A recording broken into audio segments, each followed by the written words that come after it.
So, just a little bit of housekeeping here. Next month, Pastor Al Hoyt was going to talk to us about the Scots-Irish. But the next day, he had a procedure. We won't see what that is. You don't want to know. In flight company. But he will not be able to do the program that evening before. So, talking with Carl, I can put together something for that night. So stay tuned for the actual title. I'm not going to tell you the title until the day before, so you won't have any time to not come. All right. And on November 13th, Farrell's back. He's going to give us another series, a series on history of Sir Conrad Delights of the 1800s. Tonight, we have Ross Whittier. Ross is no stranger to us here. He's been before with another Travelogue. And he's no stranger to us because he is the father of Scott. He's the grandfather of Heather and Sarah and Brian. And Scott's mom is here too. Ross's wife, she's right there. So this is sort of like a mini, and also we have Carol, who was an inductee into the Whittier family. The Whittier family is well represented here tonight. So tonight, Ross is going to give us a tour of Great Britain and Scotland and also Wales. He's going to take us to such places as London, Oxford, and Bath to see some magnificent churches and cathedrals. Not to be outdone, we will visit the walled city of Chester, England, and the castle of North Wales. So, please welcome Ross, and it's all yours. Thank you very much.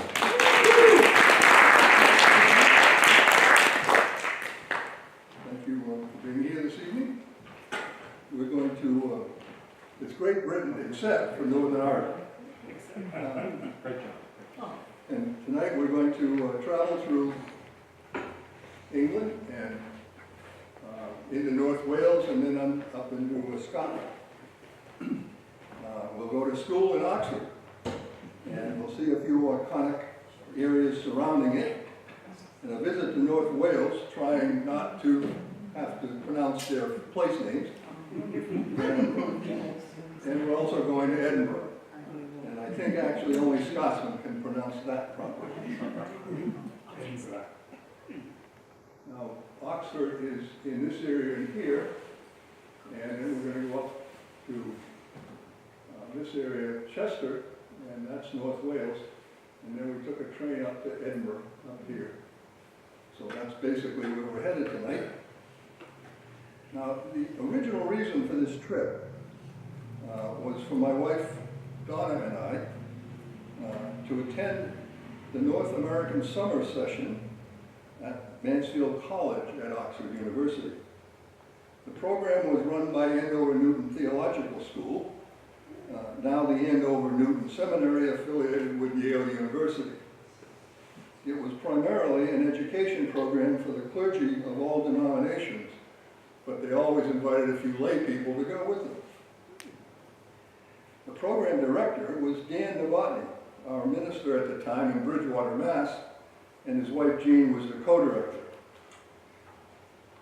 It was a 2-week program that involved classes each morning, typically about books in the Bible. And in the afternoons it was free so that we could explore Oxford and its surrounds. There were occasional bus trips, like on a Saturday they would take us wherever we might want to go so we could explore a little further around Oxford.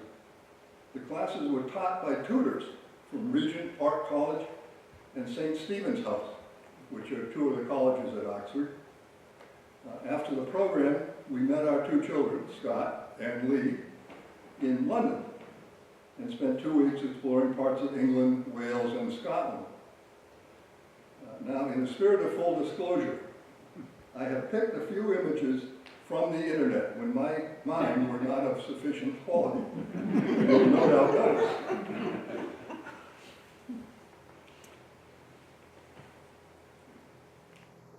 Well, this was working perfectly a little while ago. Right. Yeah, it's working back. It's not changing slides. Okay. Okay. So that's going to be a problem.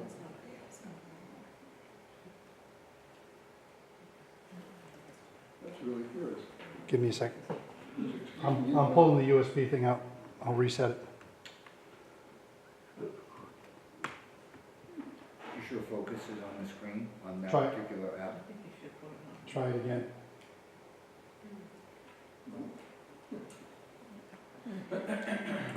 Hey, Heather, What? if you go over there and use the arrow keys, you can change slides when Grandpa says Perfect. boop. All right. It's not changing the slide. That's really odd. We tested this I two will or three click times it. in the last No. hour. You should just have to hit the right arrow key. Nope. Is it possible that this focus is lost in the application, Maybe. and that's why his mouse isn't Okay, wait, I'm just, okay, Don't- now I can do it. Okay, you're good. Go way ahead. No. Wait, it's Do it's you working have- for Do you have you. control again? I seem to have. Perfect. Okay. So we're going to start here in Reading. I wanted to start here so the excitement would not be overwhelming all at once. Reading is about 40 miles west of London and about 45 miles south of Oxford. And it actually was our introduction to England because we took a train from Heathrow Airport. We moved from Reading, we moved on to Mansfield, and this is Mansfield College. This is their main building where all of the classes were held. Now, Mansfield College was founded actually in 1838 as Spring Hill College in Birmingham, England, for nonconformists. And they were Christians who did not conform with England's state church.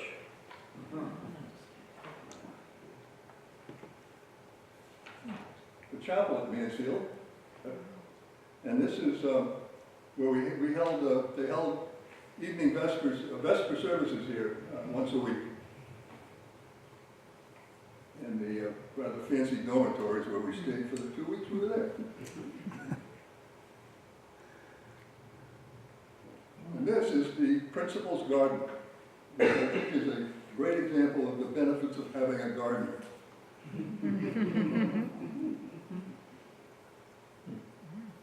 Now, the first evening we were in Oxford, we decided to take a walk and explore some of the town, totally forgetting that the British drive on the opposite side of the road. We beautifully looked left and stepped off the curb. Fortunately, there were no automobiles. There was a gentleman on a bike going rather quickly, and he nearly went flying over his handlebars as he applied his brakes so he would not hit us. Fortunately, everyone was okay, and he just looked at us knowingly and moved on.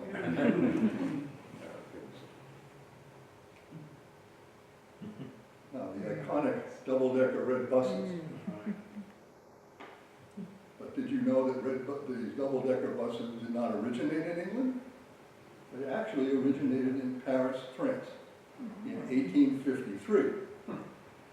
They were actually horse-drawn, and they made their way to Great Britain at the start of the 20th century. And in fact, now they are being converted to electric double-deck red buses.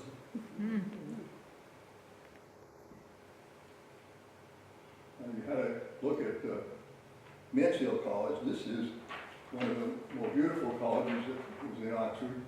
It's New College. Quite impressive, actually. Now, I always thought that New College was an unusual name for a college that was one of the oldest ones in Oxford. It was founded in 1379. And when I was researching the college, I found that I was not the only one that thought this was odd. The Oxford Tab, 644-year-old New College, to be renamed Old College, as Oxford says the name is misleading. Now, it turns out this was an April Fooler.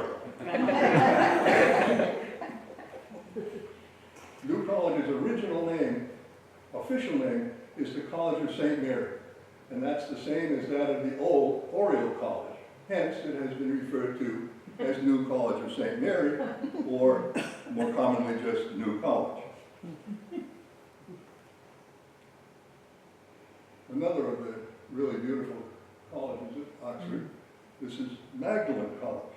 Oh, whoops. Gotta remember we're in England. Anybody have an idea how they pronounce this college? Magdalen. Absolutely. It's M-A-D-L-I-N, Magdalen College. We were not there, but there's a town called Belvoir. And it's one of my favorites because they pronounce it Beaver.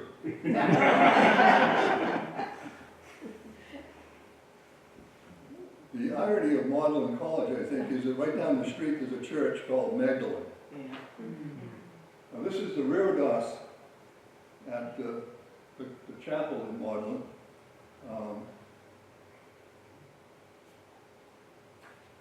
Reredos being a screen between the altar and the wall. And I think the exquisite beauty of this particular one is all the more impressive when you consider that this was built between 1474 and 1480. I'll give you a minute to check out some of the carving, which is really extraordinary.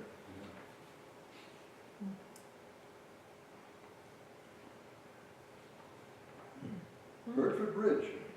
Hertford Bridge joins two parts of Hertford College, and the bridge is often referred to as the Bridge of Sighs because of its supposed similarity to the better-known Bridge of Sighs in Venice. I'll leave it to you to decide if it really does. And now, while you're enjoying this rather pretty scene, I'll tell you a little story. Very near Mansfield College was a lovely English tea room, which we frequented often. Scones with jam and clotted cream, really good. And a little birdie told me maybe there might be some of those tonight. We had occasion to return to Oxford several years later, and we decided to look up our English tea room. Imagine our disappointment to find that it was no longer a tea room, but was serving sushi, avocado, and the like. No doubt all very good, but not our favorite scones. Now this is the Cherwell River in University Parks. University Parks is a major facility, major park area in Oxford. It's actually very large. And this is punting. The art of moving a flat-bottomed boat by pushing a pole against the river bottom. Now, this picture is probably not a good example of the art. This one, however, is more representative of the peaceful art of punting.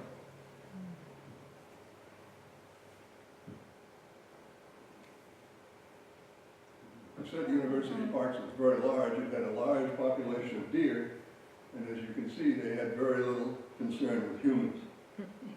This one in the front was making sure of what we were doing, but they were all just sleeping or eating or enjoying themselves. Now let's take a look at some of the iconic buildings of Oxford. This is Radcliffe Camera. It was originally called Radcliffe Library, and it's one of Oxford's most iconic buildings. It was named after royal physician John Radcliffe. And now get this, he left in his will money to purchase land, build a library, purchase books, and pay a full-time librarian. Wow. The camera, meaning simply reading room, was built between 1737 and 1749. With its growing collections, the Bodleian Library took over the Radcliffe Library in 1860 to be used as a reading room. And it's then that it became known as Radcliffe Camera, camera being room for, Latin for room. And this is the Sheldonian Theater. It was built from 1664 to 1669 after is a design by Christopher Wren. Mhm. The building is named after Gilbert Sheldon, the warden of All Souls College, and is used for music concerts, lectures, and university ceremonies. And you may have noticed that they're rather fond of round buildings. Actually, these aren't round, they're just the ends of them is round.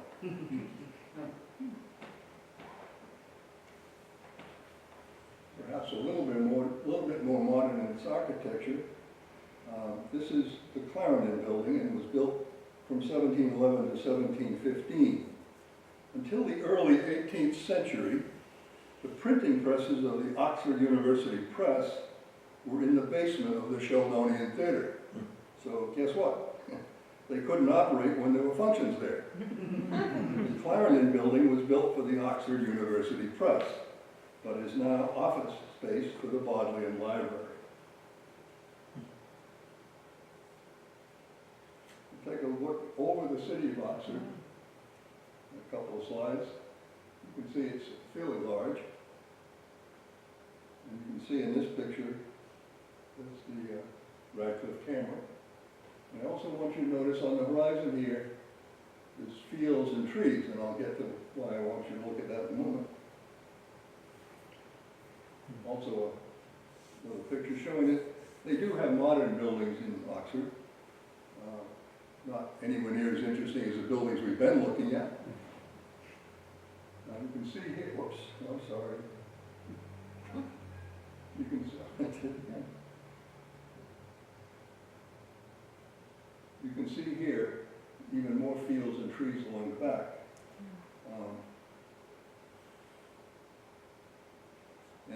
We were struck, at least with all the cities that we visited, that the countryside begins right at the edge of the city. There's little, if any, suburban sprawl. They just end in its countryside. I'm not sure that's still true. This was a fairly long time ago. And we do have a British bird in this picture.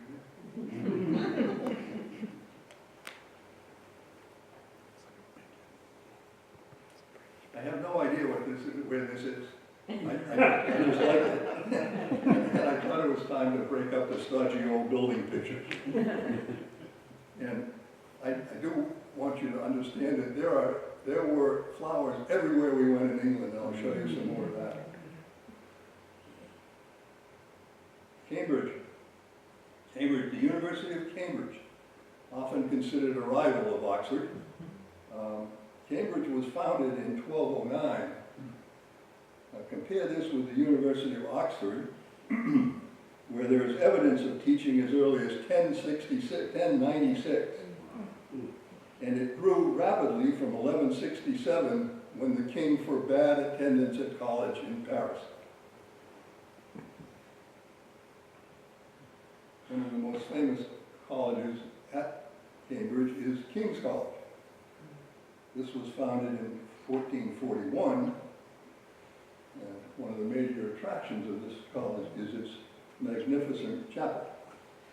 It was built by a succession of kings, actually, between 1446 and 1515. And there are 12 large windows on each side, which you can see here and here. And at the east and west end, there are two even larger windows. And this is the east end great window. Very spectacular. Now, we were privileged to attend a Vesper service here where the boys' choir performed. Just really wonderful.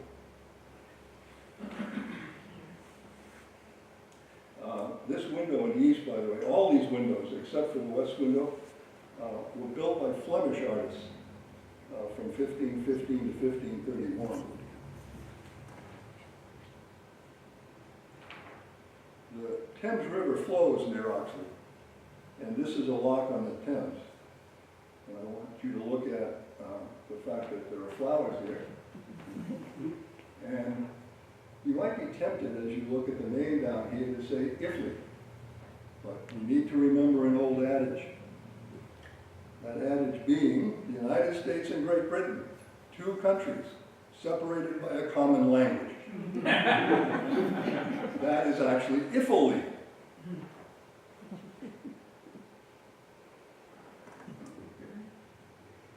Now we're going to take a look at two of England's most iconic cathedrals, Ely and Salisbury. Now I did not have any pictures that would give you a good impression of, this is Ely Cathedral. All of our pictures were up close. We did get to go there, but I didn't get any distance from it. Now, it's Romanesque, and you can tell it's large. Note also how it kind of rambles on.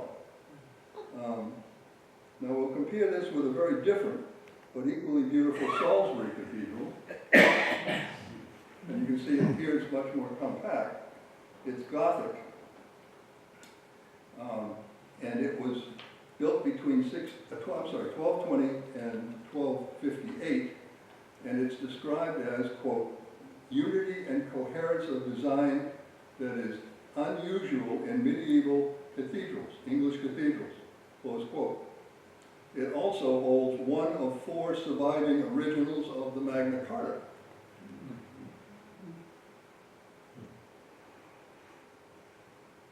Now, when we were in the Salisbury area, we visited Old Sarum. Now, this is the original site of Salisbury. And now it is, as you see, just a set of ruins. There are indications that in this area there was settlement as far back as 3000 BCE, before the Common Era. We'll take a look at one more cathedral. This is Coventry Cathedral. And you may think, well, that doesn't look very good, kind of ragged. And that's because in November 1940, it was destroyed by a German bombing raid. And I thought it was interesting that the engraving behind the altar is "Father, forgive." The raid destroyed the roof and the interior, but did not destroy the outside walls. So they decided they would build a new cathedral, leaving the old one in place. And this is what you get here. The old cathedral runs from the bottom to near the top of the picture, and the new one is at 90 degrees off to the left. And you see here these sort of triangular outcroppings on the side of the cathedral. When you go inside, you realize they're really beautiful stained glass windows. This was started in 1951, so it's very modern compared to the original Coventry. And I think it's still fairly modern all these years later. On the right-hand side, you can see a obviously very large pipe organ. And on the left side is the altar, and behind it, that's an artist's conception of the risen Christ.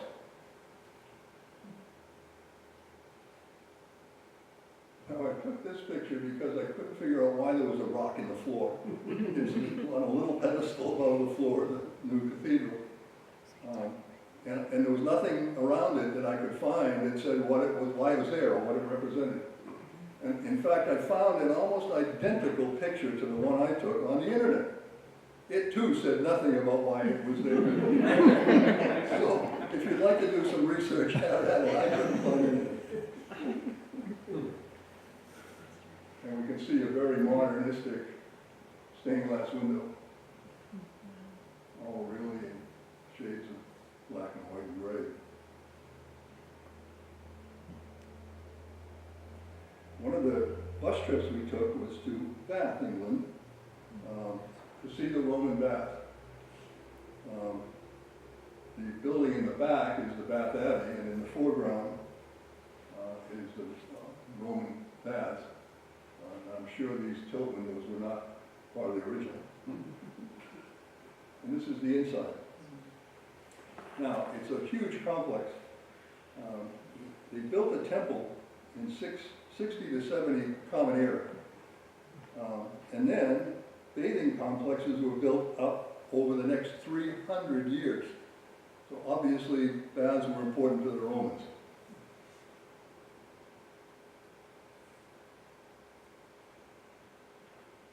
We visited Avebury, England, and in the upper left and in the lower right, you can see, if you look carefully, a stone circle.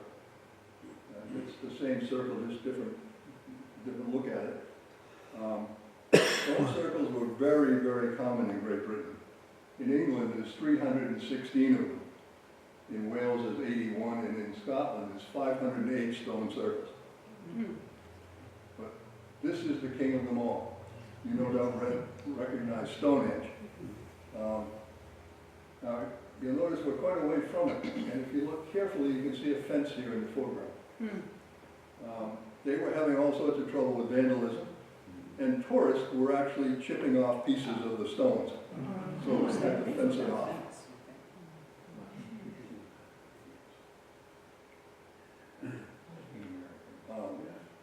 All of the stone circles in Great Britain were constructed between 3100 and 900 BCE. So they're obviously all very, very old.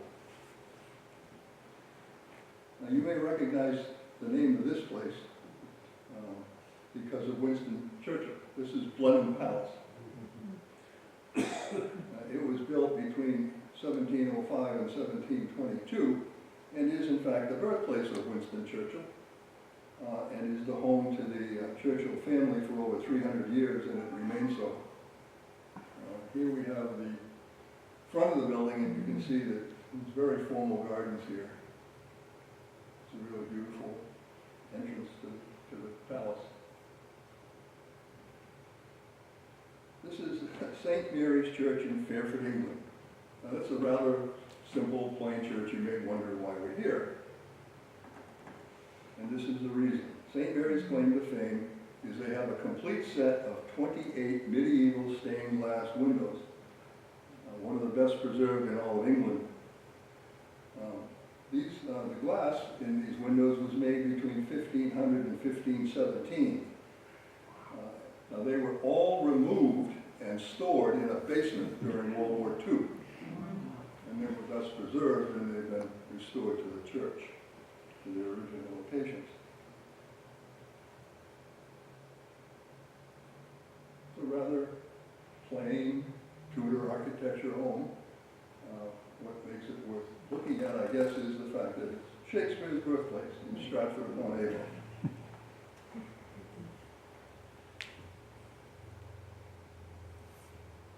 Ride a cock horse to Banbury Cross to meet a fine lady upon a white horse.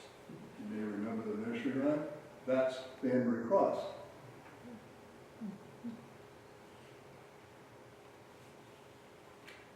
I suspect this is a more familiar location. In the background is Buckingham Palace, and in the foreground, the Queen Victoria Memorial. Originally, that was Buckingham House, a townhouse built in 1703. It was acquired from private owners by George III in 1761, and has had many additions through the years, even up to through the 20th century, which you might be able to imagine from its current form. The memorial was unveiled in 1911. Another famous scene which you'll find in London regularly. These are the household cavalry. This was a practice parade ground. We were there watching them go through their practice routines. There are actually two household cavalry units. The household cavalry mounted regiment, which is the one you see here, and the household cavalry regiment. The mounted unit is a ceremonial unit that performs in royal and state occasions. The other regiment is a reconnaissance regiment that is actually involved in combat duties. A dramatic difference. And this is just another duty of the household cavalry. Did I mention there are flowers everywhere? These are in St. James Park, which is just down the mall across from Buckingham Palace. But we also saw flowers behind tenements, beside railroad tracks, and window boxes, everywhere there were flowers in England. I was really amazed. Fairly famous building in London. This is Big Ben. Well, what you can see is the clock in the Great Tower, the bell. The Big Ben is actually the bell within that tower. The tower is at the north end of the Palace of Westminster, where Parliament meets. The tower was built in 1859 and was originally called the Clock Tower. It was renamed Elizabeth Tower in 2012 to mark the Diamond Jubilee of Elizabeth II. Much more modern edifice in London. This is the Royal Festival Hall. It's a concert venue, opened in 1951, seats about 2,700 people. And if you watch PBS, you probably have seen performances from the Royal Festival Hall.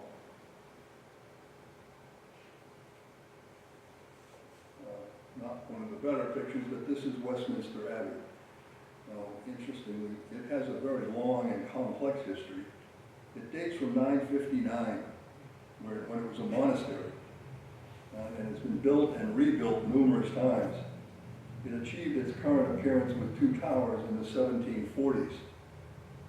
The Abbey is the burial site for more than 3,300 people, many prominent in British history. You have monarchs, prime ministers, poets laureate, actors, musicians, scientists, military leaders, and also their unknown warrior, who was a soldier from World War I.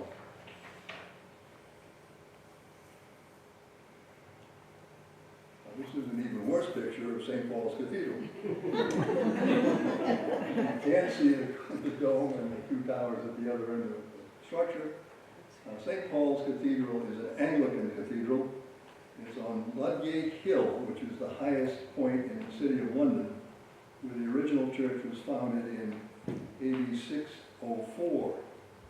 The present structure was designed by Sir Christopher Wren and was completed in 1710. And the inside is magnificent. It's a very ornate and beautiful structure. And you can see how ornate it really is from this wall.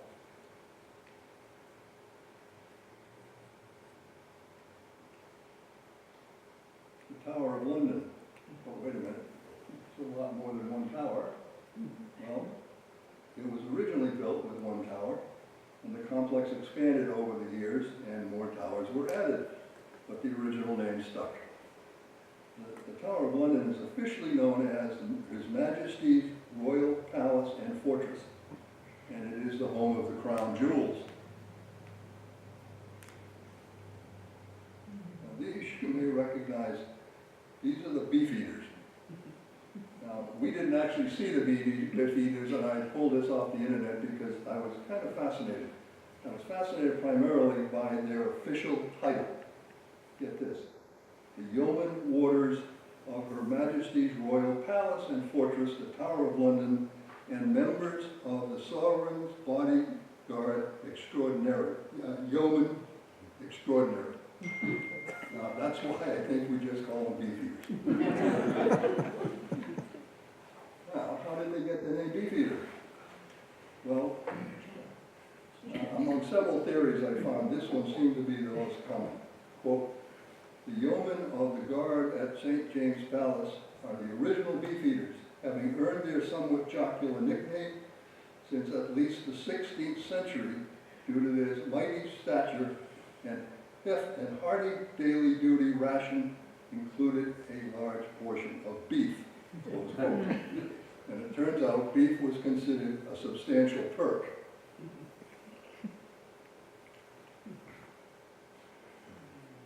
The Tower Bridge, built across the Thames about 1890 as a cantilever bridge.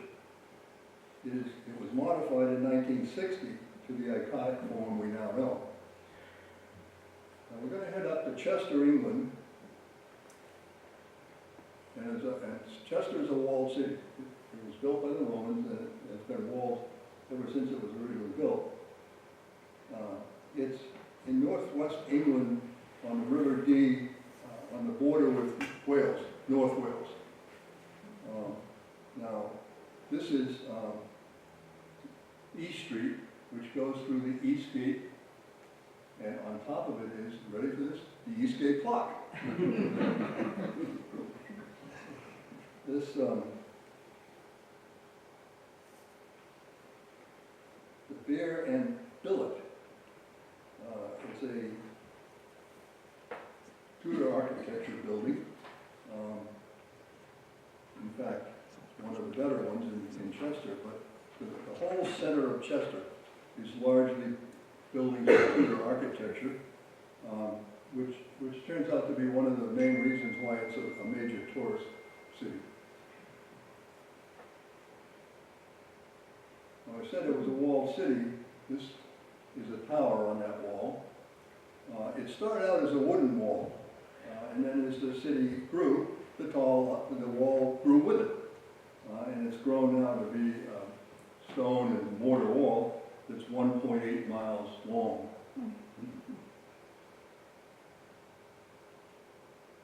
A cricket pitch, cricket being obviously a major sport in England, and we had the opportunity back in Oxford to try our hand as a batter.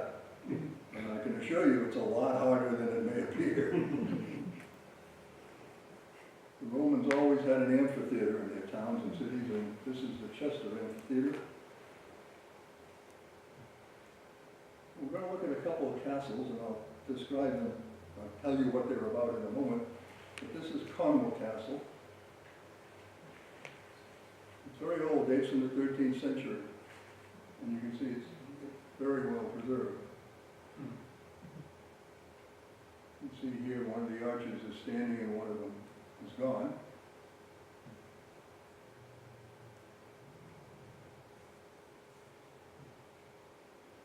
And this is Beaumaris Castle, same age. And I thought this was interesting. This is the Beaumaris Castle Sea Dock.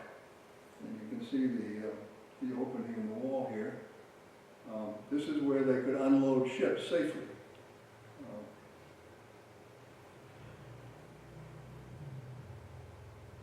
Let's go back for just a moment. There are actually 4 castles along the coast of North Wales. They were considered, Edward built them, built those 4, and they're considered the finest of the 17 castles he had built in the 13th century. They are collectively a World Heritage Site because they are considered the finest architecture of the 13th century. The finest military architecture, obviously. And we just viewed 2 of these while we were there. Now, I have this here for a couple of reasons. One, it's a very fine example of Tudor architecture. And this course here, all these characters along there, they're all made up of oak pieces that were collected by the 2 ladies who lived here. The primary reason I put this here, though, remember I said at the beginning, try to avoid pronouncing place names in Wales. You can see at the top of the picture. Anybody want to take a guess? Scott? I knew. It, roughly, that is Llangollen. Yeah. But that's really rough. There you go. We did our best to Very avoid impressive, Scott. place. Probably not impressive to a Welshman. That's right. There you go. And that's an easy one. Yes, that's an easy one. We avoided them pretty assiduously. North Wales, the countryside is really beautiful. A lot of these rocky streams and rivers. It's very hilly and mountainous, and it's largely undeveloped, so it's remote and beautiful.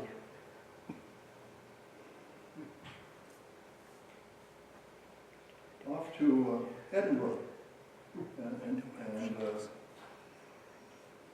this is probably probably the most iconic representation of Edinburgh. This is the Edinburgh Castle Rock. The castle is built on a rock formed by a volcano about 350 million years ago. This picture was taken from a location when we didn't have access to it. It'll give you a better idea of the rock and the castle built on it, on top of it. And this is called Craggy Hill. Craggy Hill is part of the remains of that volcano. And as we look out over the city of Edinburgh, in the distance here, if you look carefully, that's the castle.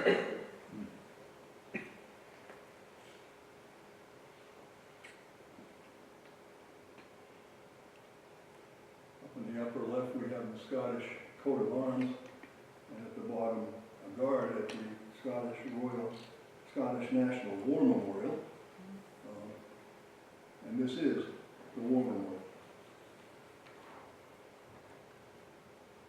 Now, it seems to me that Scottish language has a lot of alliteration. And here is some. This is the Forth Bridge on the Firth of Forth.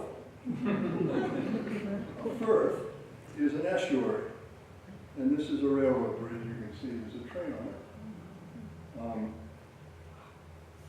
This was built in 1882 to 1890. And it remains, these are cantilevers, these three structures. And they're considered, each individual is considered the second longest cantilever structure in the world. It's a UNESCO World Heritage Site.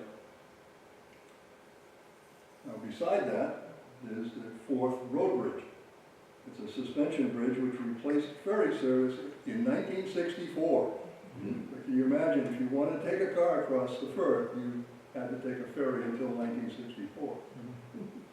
Now, this bridge was built in, they added a second road bridge, rather, which is a cable-stayed bridge in 2017. Now, to give you an idea of where we are and what we're looking at, probably not real clear, but down here is Edinburgh, and here are those bridges we were talking about. And what maybe is more important about this picture is, this map is, that no matter how you get across the Firth, it will lead you up here to the top right corner to St. Andrews. Now, St. Andrews is the home of the world's first public golf course, and it's perhaps on most golfers' bucket list.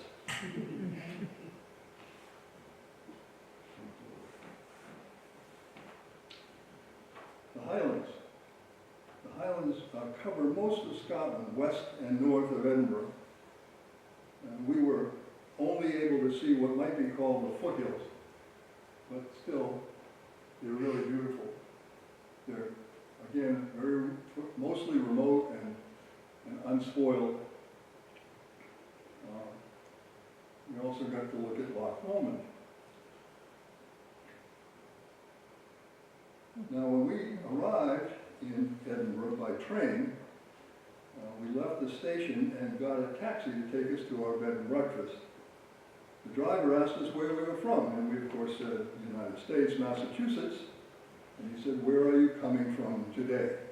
We said, from Chester, where we spent a few days exploring North Wales. And he said, oh, North Wales is beautiful. God did his apprenticeship in North Wales. He did his masterwork in the Highlands.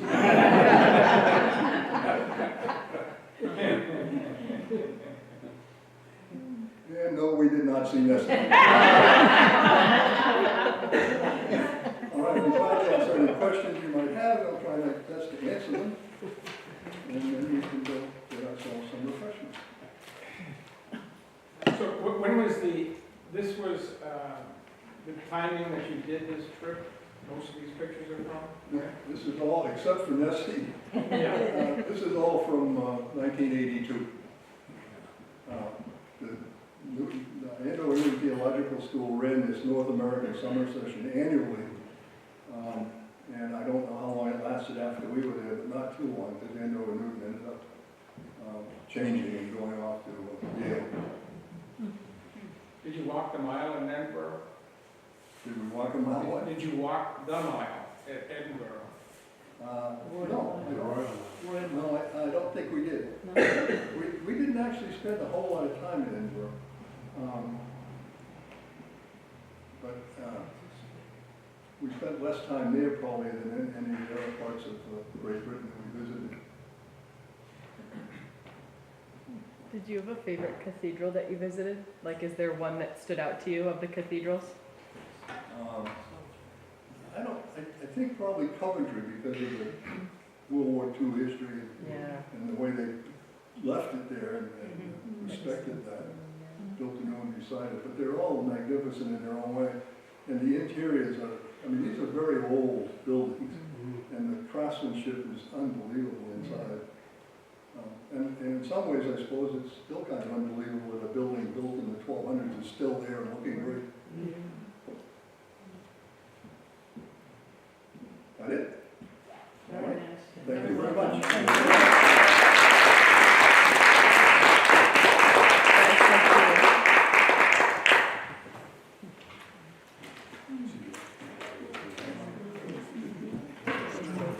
That was awesome.